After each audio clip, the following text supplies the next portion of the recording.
রব্বি ইশরাহ লি সাদরি ওয়া ইয়াসসির লি আমরি ওয়াহলুল উকদাতাম মিন লিসানি ইয়াফকাহু কাওলি। আশা করি সবাই ভালো আছেন। আমি একটা বিষয় নিয়ে কথা বলতে চাই, সেটা হচ্ছে যে এগুলি নিয়ে কথা বলতে চাই নাই এক সময়, আসলে কর্তব্য এখন কথা বলবো ইনশাআল্লাহ। তো বিষয়টা এরকম যে আমার জীবনের একটা কষ্টের দিনকে নিয়ে কথা বলব। একটা অর্গানাইজেশনে আমি একদম মন প্রাণ ঢেলে কাজ করেছিলাম, একদম সর্বোচ্চ দিয়ে আমার যদি বলি, আমার নিজের কাজের লিমিটেশন ছিল অল্প, কিন্তু আমি কোম্পানির চেয়ারম্যানের সাথে এই কথায় শর্তেই আমি কাজটা নিয়েছিলাম যে আমি বিয়ন্ড ফাংশন কাজ করব। তো উনি আমাকে সেটা দিয়েছিলেন এবং আমি বলেছি যে আমি শনিবার কাজ করতে চাই না। এবং ওই কোম্পানিতে সেই সময় একটা শনিবার কাজ করতে হতো, মাসের 2টা শনিবার কাজ করতে হতো, অল্টারনেটিভ শনিবার ছুটি। তো উনি আমার কথা রেখেছিলেন। আমি জয়েন করার পরপরই উনি শনিবার বন্ধ করে দেন। তো এইটা আসলে আমার মূল কথা না। কথাটা হচ্ছে ওই কোম্পানিতে আমি সবচেয়ে দীর্ঘ সময় কাজ করেছি এবং আমি ফিনান্সিয়ালি যদি বলেন, আমি আমার আগের কোম্পানি থেকে অনেক কম বেতনে সেখানে চাকরি করেছি এবং একটা শান্তিতে চাকরি করেছি। এই কথাটা সত্যি। এই শান্তিটা কি? কাজ করার অ্যাবিলিটি, কাজ করার জন্য কেউ আমার বাধা হয়ে দাঁড়ায় নাই। সেটা আমার কলিগরা বলি, অন্যরা বলি, কাজ করতে দিয়েছে। তো সেইটাও আমার উদ্দেশ্য না আজকে বলার। আজকে যেই কথাটা বলার উদ্দেশ্য, সেই উদ্দেশ্য হচ্ছে ওই কোম্পানিতে থাকা অবস্থায় আমি একটা বড় রকম একটা অসুস্থ হয়ে পড়ি এবং আমার একটা ব্রেন স্ট্রোক হয়। ব্রেন স্ট্রোক হওয়ার পর কোম্পানির চেয়ারম্যান এবং কোম্পানির সিটিও এই দুজন আমাকে দেখতে যায় আমার বাসায়। আর কেউ আমাকে দেখতে যায় নাই। আর কিছু জুনিয়র হয়তো 1-2জন আমাকে দেখতে গিয়েছিলেন, কিন্তু কথা সেইটা না। কথা হলো আমি প্রায় 2 মাস আমি বিছানায়।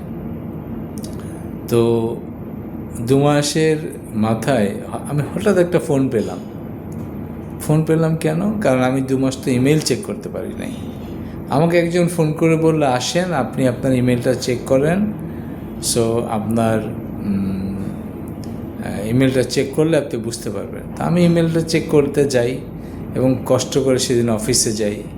অফিসে যেয়ে ইমেলটা চেক করি, দেখি আমাকে অন্য একটা ডিপার্টমেন্টে ট্রান্সফার করা হয়েছে।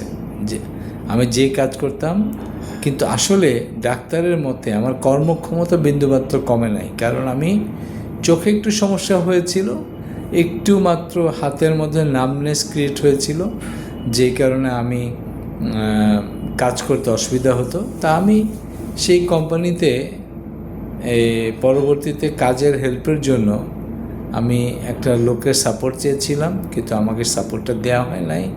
আমি বলেছিলাম তারপর আমি রিজাইন করি এবং আমি বলি, ঠিক আছে, এই নতুন রোলটা এটা আমি করবো না। কারণ ইন্টারেস্টিং জিনিস হচ্ছে সবার একটা পছন্দের রোল থাকে, তো আবার সবার একটা অপছন্দের রোল থাকে।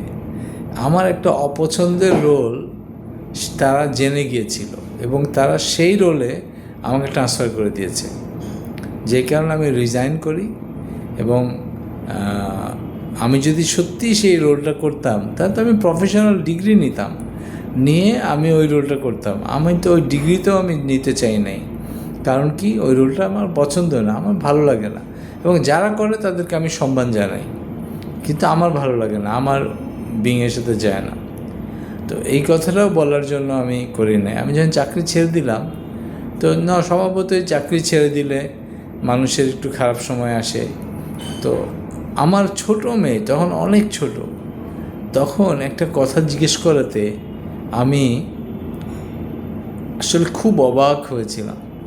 সে একদিন হঠাৎ জিজ্ঞাসা করে, বাবা তোমাকে না এরা এত আদর করে, তোমাকে এত আদর করে, তা তোমার সাথে তারা এত খারাপ ব্যবহার কেন করছে? আমি বলেছিলাম যে বাবা, এইটাই তো প্রফেশনাল লাইফ। প্রফেশনাল লাইফে মানুষের সামনে আর পিছনে কখনো একরকম থাকে না। কিন্তু তোমার বাবা ঠিক এইভাবে প্রফেশনালিজম দেখায় না। এই বিষয়টাই বলার জন্য আমি আজকের ভিডিওটা করা, যে প্রফেশনালিজমেরও কিন্তু একটা জায়গা থাকে যেখানে আমরা মানুষকে সম্মান করতে জানি, যেখানে মানুষকে হেল্প করি এবং আমরা বিয়ন্ড আওয়ার প্রফেশনাল ডাইমেনশন আমরা কম্প্যাশনেট হই। এবং এই কম্প্যাশনেট হওয়া এইটা এখনকার যুগের প্রফেশনাল জন্য বলা হচ্ছে। এবং আমি একটি বইয়ের নাম বলি, যদি বইটির সাথে আমার একটু দ্বিমত আছে, বাট এসেন্সটা ঠিক আছে। সেটা হচ্ছে যে একটা প্রফেশনাল লাইফে এভরিবডি ম্যাটার্স। হতে পারে সে সাধারণ চাকরি করে, হতে পারে সে ছোট চাকরি করে, কিন্তু আপনি কাউকে অসম্মানও দিবেন না এবং কারো পেটেও লাথি মারবেন না। তো আমি খুব গভীরভাবে চিন্তা করি যে আমার দ্বারা কি কারো পেটে লাথি মারা হয়েছে কি না। তো একটা হচ্ছে প্রফেশনাল বিষয়, স্ট্যান্ডার্ড অনুযায়ী কাজ না পারলে একটা মানুষেরকে চলে যেতে হয়। কোনো কোম্পানি আছে যেখানে বেশি দিন টিকে থাকা যায় না, কাজ করা যায় না, ব্লকার হয়ে গেলে চলে যেতে হয়। এই সবকে মেনেও কিন্তু আমরা কম্প্যাশনেট হতে পারি। তো সেই জন্যই আমি আজকের ভিডিওটা করলাম, যে সত্যি কথা, এই কথাটা আমার সারা জীবন কানে বাজবে। বাবা, ওরা না তোমাকে এত ভালোবাসে, তো ওরা তোমার সাথে এত খারাপ কেন আচরণ করছে?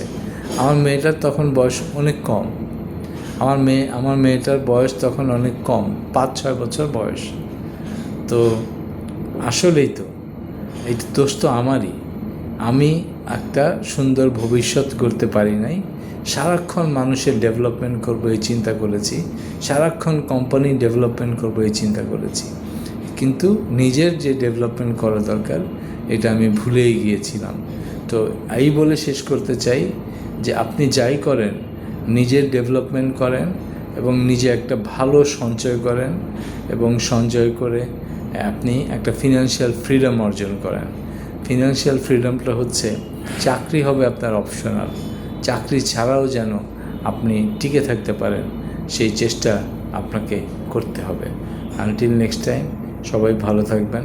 সুবহানাল্লাহ ওয়া বিহামদিহি, আশহাদু আল্লা ইলাহা ইল্লা আনতা, আস্তাগফিরুকা ওয়া আতুবু ইলাইক। আসসালাতু ওয়াসসালামু আলা রাসূলিল্লাহ।